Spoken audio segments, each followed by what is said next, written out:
자, 오늘도 하나님의 말씀 보도록 하겠습니다. 사도행전 6장 8절에서부터 15절까지의 말씀입니다.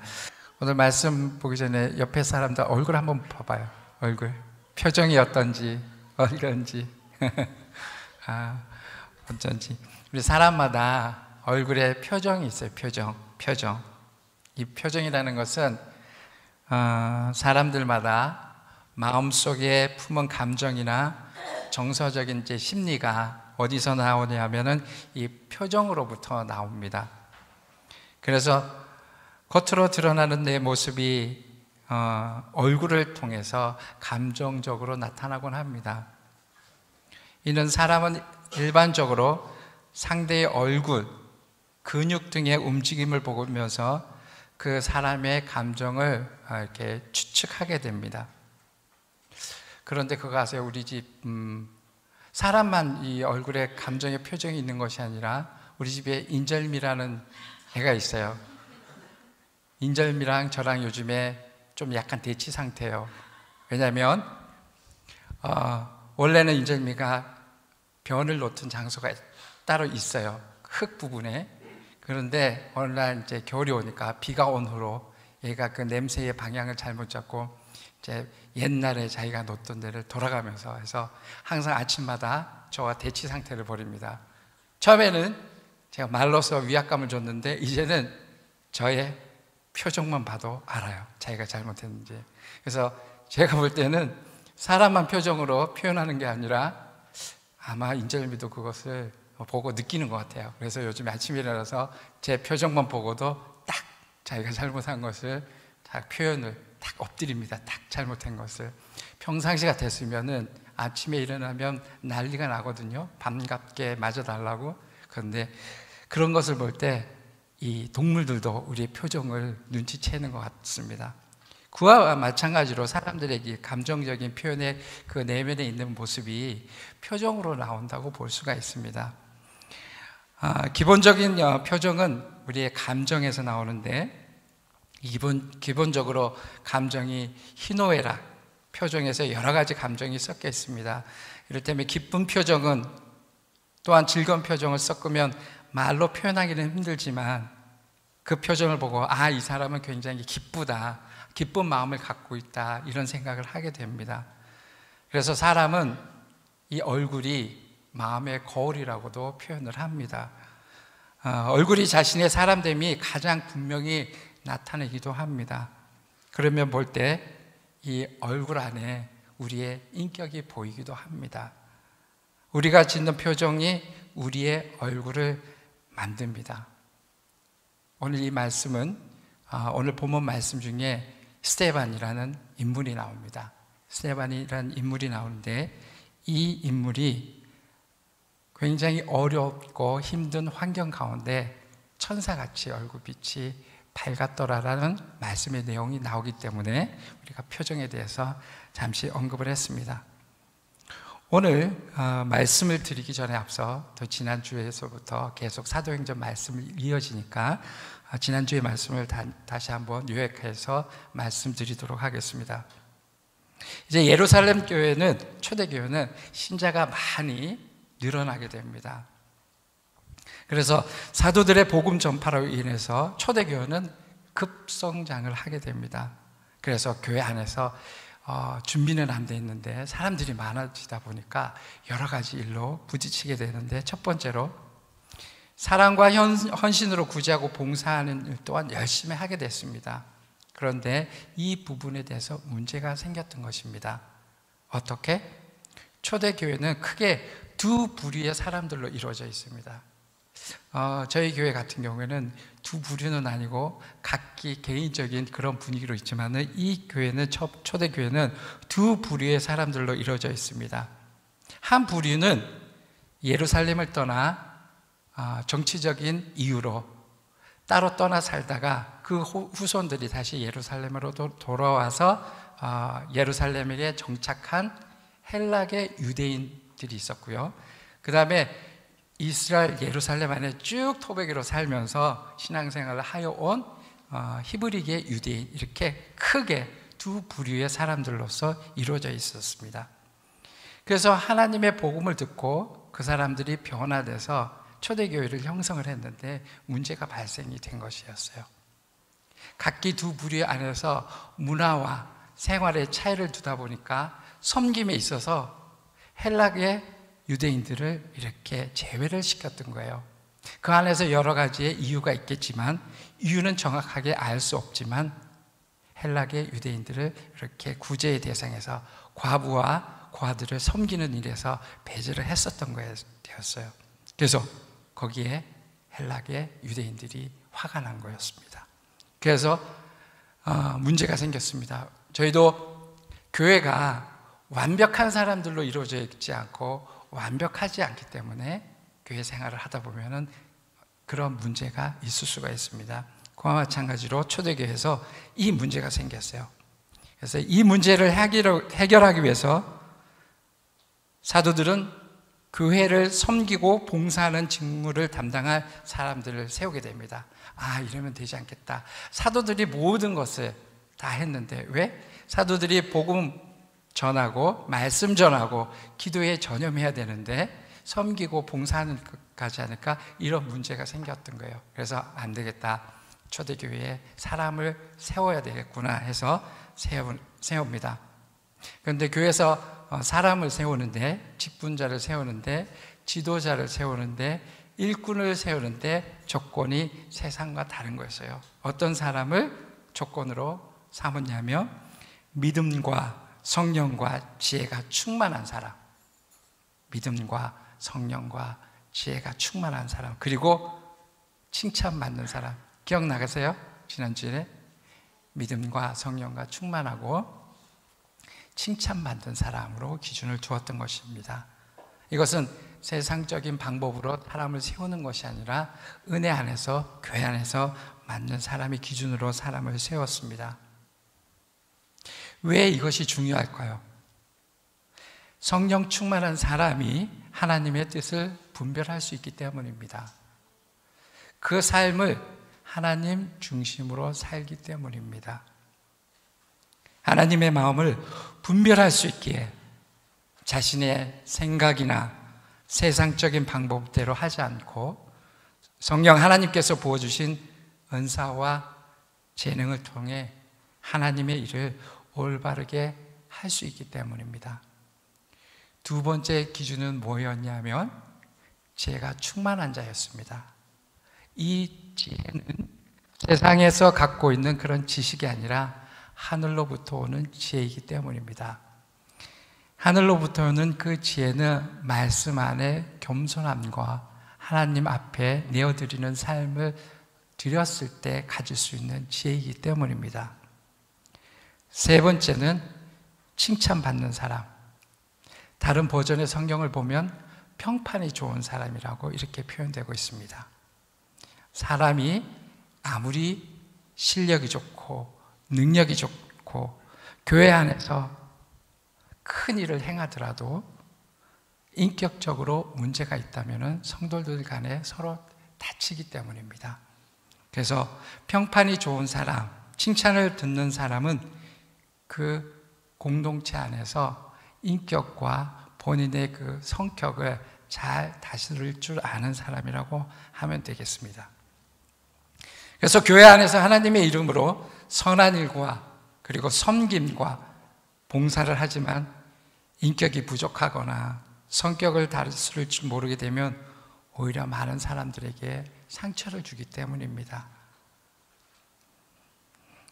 그렇게 해서 교회 안에, 초대교회 안에 그 많은 사람들하고 섬길 수 있는 사람 7사람을 그렇게 은혜 가운데 세웠습니다.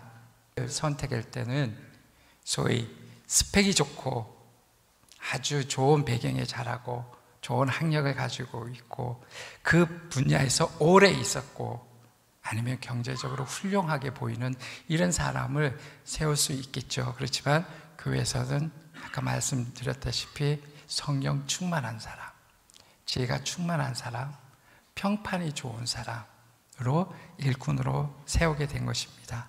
그렇게 이 당시에 세워진 일꾼이 스데반, 빌립, 브로고로와 나가노르, 디몬과 바메다와 니골라 이렇게 7명이었습니다.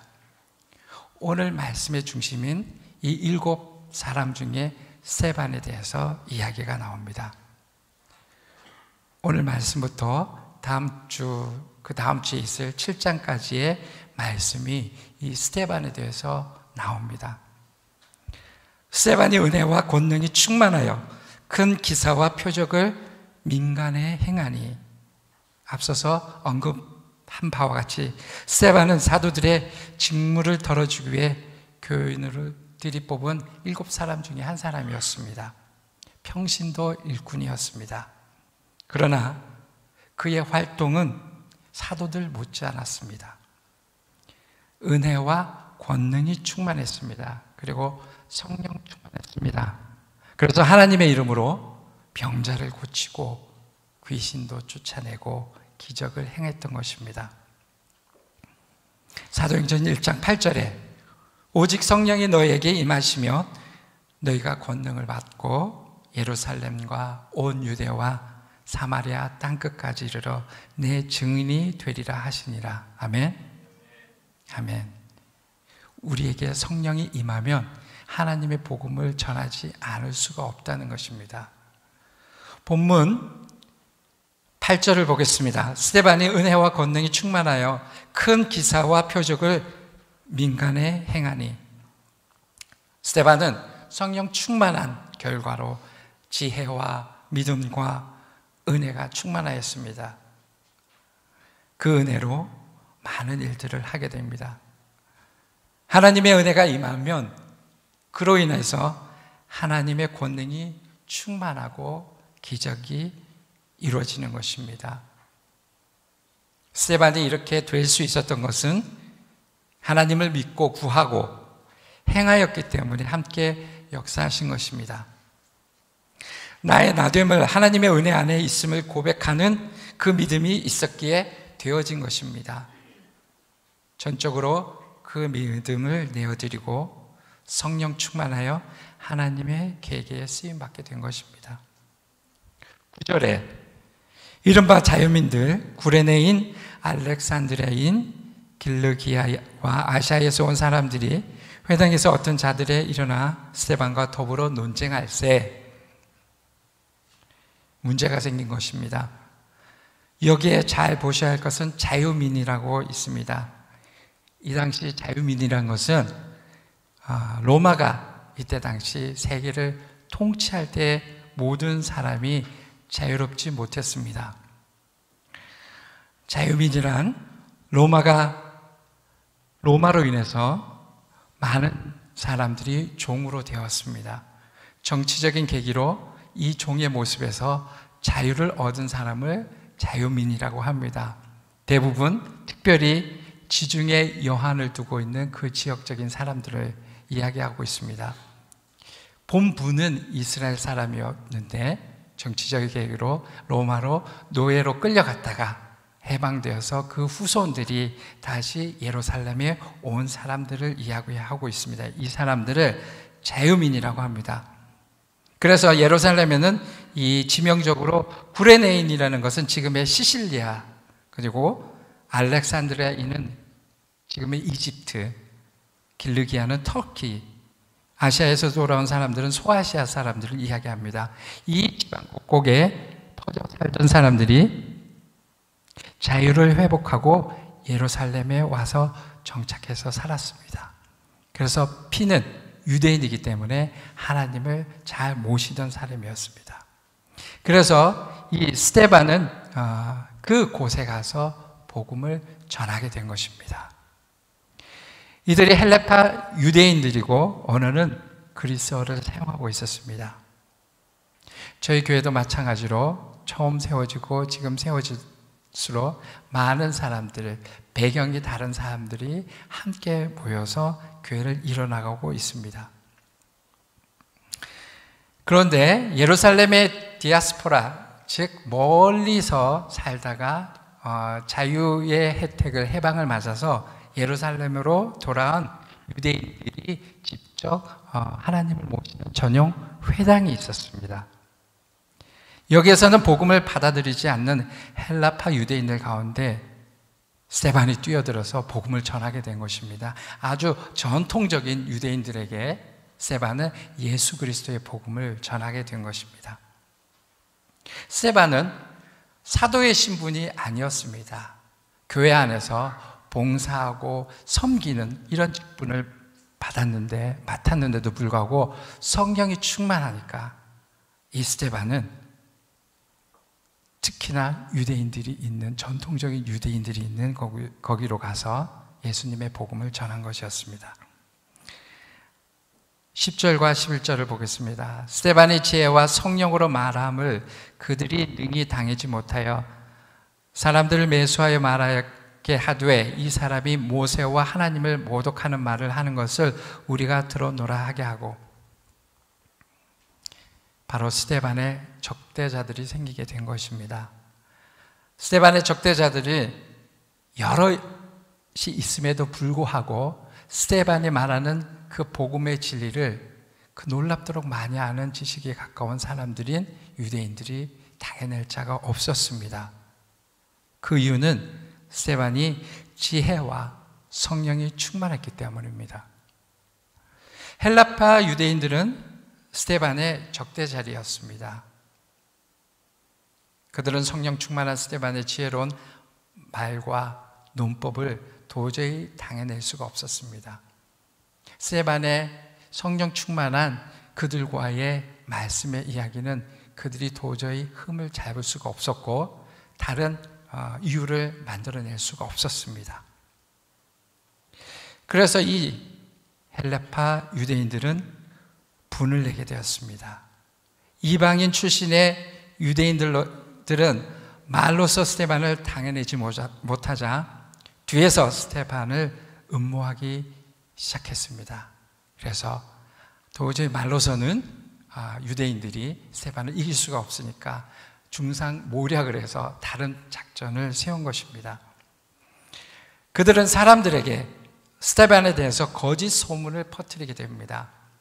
또한 사람을 매수해서 거짓 증인들을 사서 스데반이 하나님과 율법을 욕한 것처럼 자신들에게 들었다고 이야기하는 것입니다. 무엇보다도 스데반은 기독교 신앙의 입장에서 유대인에게 가장 큰 두 가지 사항, 곧 성전과 율법에 대한 새로운 이해를 지시했기 때문입니다. 그 내용의 이야기는 유대인들이나 유대주의자들이 도저히 받아들일 수 없는 충격적인 내용이었기 때문입니다.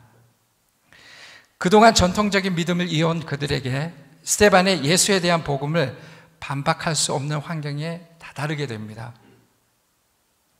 성령 충만한 스데반을 도저히 당해낼 수가 없었던 그들은 사람을 선동하게 된 것입니다. 스데반의 복음 중에 유대인들이 싫어했던 부분이 있었는데, 첫 번째는 형식주의로 치달은 예배, 성전 예배의 부패 한상과 전통 준수에만 급급한 율법주의의 폐단을 지적한 데 대해서 그들은 적대자가 된 것입니다. 그 당시 모든 것이 성전 중심의 신앙생활을 했기 때문입니다. 우리 삶이 예배자가 되어야 하고 우리 자신이 먼저 성전이 되어야 한다는 사실을 스데반의 입술로 통해서 알게끔 한 것이었습니다. 우리의 삶을 한번 점검해 볼까요? 우리 믿음의 생활이 일주일에 달랑 2시간 예배만 드리고 돌아가면 예배자 삶이 아닌 나 개인적인 삶으로 돌아가는 것은 아닌지, 그래서 주일날 예배 드렸다고 해서 모든 것이 다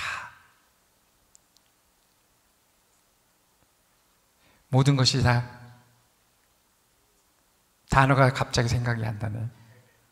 네? 회개라 그럴 수 있나요? 모든 것이 다 내가 책임을 다했다. 예배 한 2시간 나왔으니까 내가 할 예배자의 삶을 다 드렸다고 생각지는 않은지, 그 이야기에 대해서 이야기하는 것입니다. 우리의 믿음의 삶이 나의 주인인 예수 그리스도를 보시면 그것이 성전이라는 것입니다. 아멘. 내가 먼저 하나님의 성전이라는 것입니다. 그리고 내 가정이 성전이라는 것입니다. 내 일터가 성전이라는 것입니다. 그동안 유대인만 하나님의 족속이라고 생각했어요. 하나님의 백성. 예수 그리스도가 오시면서 이방인 모든 족속에게 하나님의 은혜와 복음이 전해진 것이었습니다. 우리가 곧 하나님의 은혜를 받은 그리스도의 영이 함께하는 한 사람 한 사람이 성전이라고 강조하는 것에 대해 그들은 화가 날 수밖에 없었어요. 그들은 성전을 통해서 많은 이익이 창출되고 성전의 절대성을 강조하여 많은 이들에게 그곳에서만이 드려지는 예배가 진정으로 드려지는 곳으로 믿음의 우월성을 강조했기 때문입니다. 그리고 그들만이 하나님의 선택된 민족이라고 생각했기 때문입니다. 스데반은 하나님과 모세를 모독하지 않았습니다. 결국 정상적인 방법으로 그들을 당해낼 수 없자 사람들을 매수하게 된 것입니다. 즉 거짓을 만들어낸 것입니다. 이것은 예수님께 대해 유대인들이 고소한 내용과 비슷합니다. 스데반에 대한 유대인의 증거는 거짓이요 모함이었던 것이었습니다.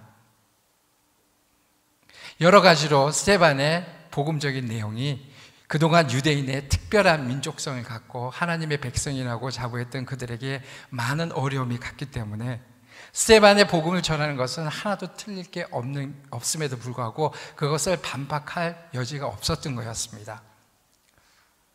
12절하고 13절을 보겠습니다. 백성과 장로와 서기관들을 충동시켜 와서 잡아가지고 공회에 이르러 거짓 증인을 세우니 이르되 이 사람이 이 거룩한 곳과 율법을 거슬러 말하기를 맞이 아니하는도다. 이제 스데반의 대적자들은 유대교의 공권력을 동원합니다. 베드로와 요한에 대해 백성들을 선동한 것은 사두개인들이었고 이번에는 스데반에 대해 공격한 것은 율법학자 곧 바리새인들이었습니다. 앞장에서 베드로와 요한을 풀려나게 해준 가멜리엘은 사도들을 풀려날 수가 있었지만 스데반의 경우는 전혀 도움을 기대할 수가 없었습니다. 적대자들은 다름 아닌 백성과 장로와 서기관들을 선동을 시켰습니다. 그래서 일반 백성이 제자들에게 대항한 것이 처음 일어났습니다.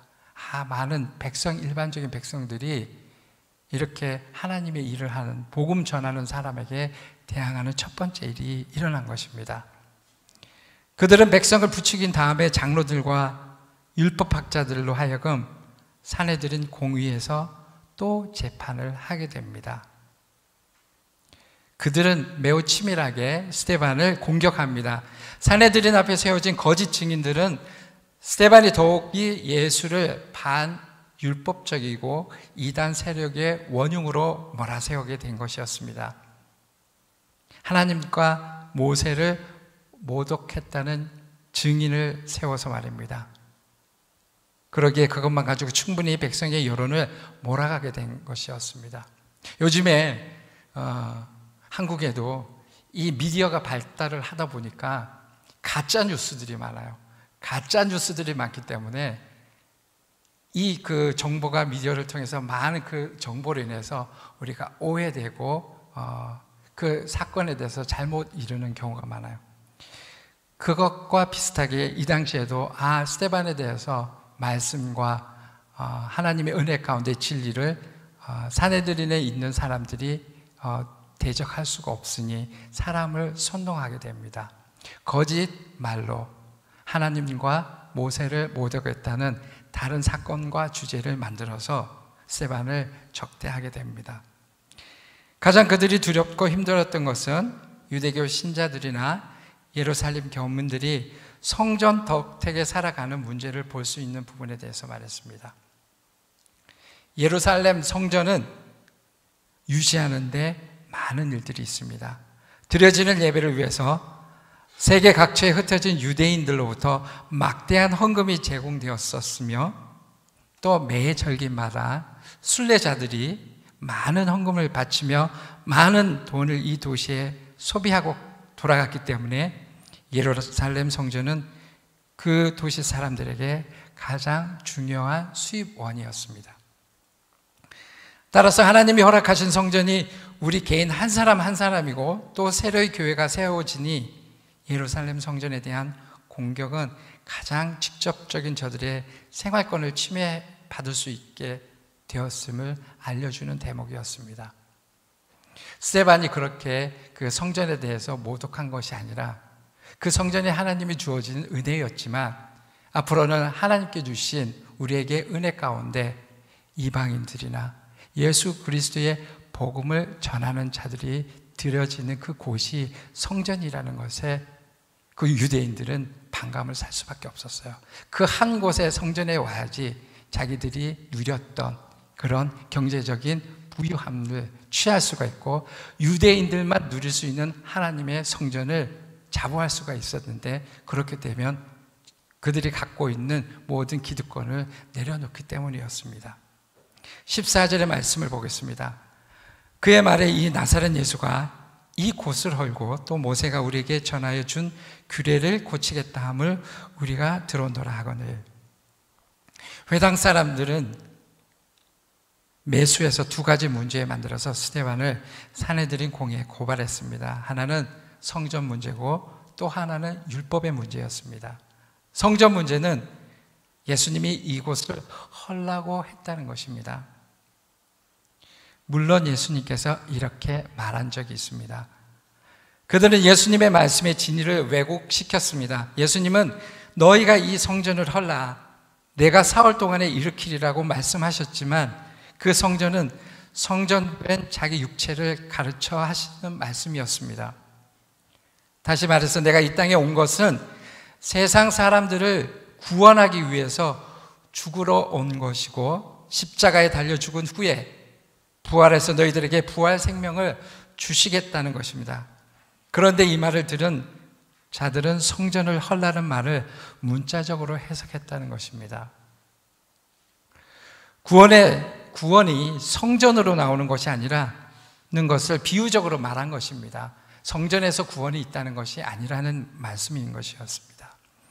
예루살렘에 있는 성전을 헐라고 예수도 가르쳤고 지금 스데반도 가르치고 있다는 거짓 증언을 세워서 말한 것이었습니다.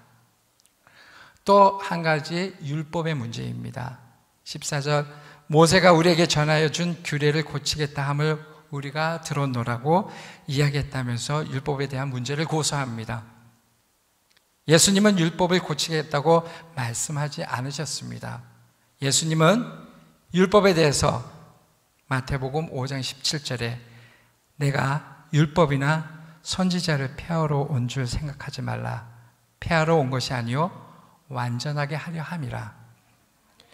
그렇습니다. 예수님은 율법을 폐하러 온 것이 아니라 율법을 완성케 해주시기 위해서 오셨다는 것입니다. 예수님은 율법을 고친다고 말씀한 적이 없었습니다. 그럼에도 불구하고 회당의 사람들은 스데반의 설교를 통해서 자신들의 논쟁에서 패하게 되자 율법을 고치라고 한다면서 스데반을 고발하게 된 것입니다. 많은 백성들이 하나님을 모독하고 율법을 고치게 된다고 하게 되면은 백성은 그대로 믿을 수밖에 없었기 때문입니다. 또한 스데반이 하나님을 예배하는 일이 더 이상 성전에 유대인들만에 드리는 그 성전에만 제한되지 않는다고 선언했기 때문에 대적하는 자들은 그가 하는 말을 왜곡하게 되었습니다. 예루살렘 주민들은 성전 때문에 살아가는데도 지나친 말이 아니었기 때문입니다. 성전에 드리는 예배를 위해 이스라엘 안에 세계 각처에서 많은 예배자들이 막대한 헌금과 숙박료와 음식 등을 엄청난 돈을 썼기 때문입니다. 적으로 유대인들이 드리는 그 예배의 성전을 다른 이들도 다른 곳에서 섬긴다는 것은 이야기가 되지 않았기 때문입니다. 또한 그들은 여호와는 그 성전에 계시다. 하박국 2장 20절의 말씀을 문자적으로 해석했습니다. 예루살렘 성전의 이외의 장소에서 드려지는 제사나 예배를 결코 인정하지 않는다는 뜻이었습니다. 율법을 거슬렸다고 말하고 있습니다. 스데반은 율법을 거슬려 말하지 않고 유대인들이 모세가 전한 율법의 의미를 오해했음을 예리하게 지적하고 있습니다. 스데반은 평신도 지도자로서 안수받고 열심히 섬겼습니다. 교회에서 구제하는 일, 섬기는 일, 봉사하고 재정, 행정 전반에 걸쳐서 말입니다. 그뿐만 아니라 그로 통하여 복음을 전함에 있어서 기적이 많이 일어났습니다. 그리고 한 영혼이라도 더 구원하기 위해서 회당마다 돌아다니면서 유대인들에게 복음을 전한 것이었습니다. 그런데 스데반에게 돌아온 결과는 백성들에게 모함과 더불어 공회에 잡혀온 것이었습니다. 오늘 이 부분을 보더라도 우리가 하나님의 일을 하고 아무리 정의로운 일을 하더라도 그 안에서 문제가 있다는 것입니다. 어려움이 있다는 것입니다. 15절에 보겠습니다. 공회 중에 앉은 사람들이 다 스데반을 주목하여 보니 그 얼굴이 천사의 얼굴과 같더라. 공회에 앉은 사람들이 한 사람도 빠짐없이 스데반을 주목했습니다. 그 유대인들, 적대자들이 백성을 호도해서 거짓 가르침을 했기 때문에 그 백성들도 거기에 있는 모든 사람들도 스데반을 그냥 보는 게 아니라 죽일 것처럼 쳐다보고 있었습니다. 하나님의 복음을 전함에 있어서 모함을 당하고 있는 자신의 모습이 억울할 수도 있고 화도 날 수도 있는 그런 가운데 스데반의 얼굴은 천사와 같이 얼굴이 빛나고 평온하게 보였다는 것입니다. 스데반이 처한 그 환경은 모함과 더불어 어떠한 어려움에 처할지 모릅니다. 아마 그 상황 속에 들어갔으면 스데반은 거기서 죽을 수 있는 그런 환경에 놓여졌기 때문입니다. 공회에 앉아있는 사람들이 다 쳐다보는 가운데 스데반처럼 천사의 얼굴에 표현이 말씀 가운데 있습니다. 우리가 성령 충만하지 않고 하나님을 신뢰하지 않고 환경만 바라본다면 아마 스데반의 얼굴처럼 천사의 얼굴이 아닌 힘들고 어려운 얼굴을 하고 있지 않을까요? 우리 삶 가운데 하나님을 믿는다면서 절대 어려움과 고난이 없어지지 않는다는 것입니다. 어려움과 고난을 통해서 더욱 하나님의 존재함, 그 믿음이 나타나고 넉넉히 고난과 어려움을 이겨낼 수 있는 그 힘을 우리에게 허락하셨기 때문입니다. 아멘. 그런 모습을 할 수 있었던 것은 스데반, 천사의 얼굴같이 빛날 수 있었던 것은 성령 충만하기 때문이라고 말씀이 나와 있습니다. 하나님과 함께 함을 알기 때문이고 100% 하나님을 신뢰하는 관계가 있었기 때문입니다. 말씀을 정리하겠습니다. 스데반의 얼굴이 천사의 얼굴이 될 수 있음은 전적으로 하나님의 은혜가 임했기 때문입니다. 그 이유는 첫 번째, 성령 충만했습니다. 내 안에 그리스도께서 함께 하심을 알고 성령의 열매로 채워져 있음을 인식하는 사람입니다. 두 번째, 지혜가 충만한 사람입니다.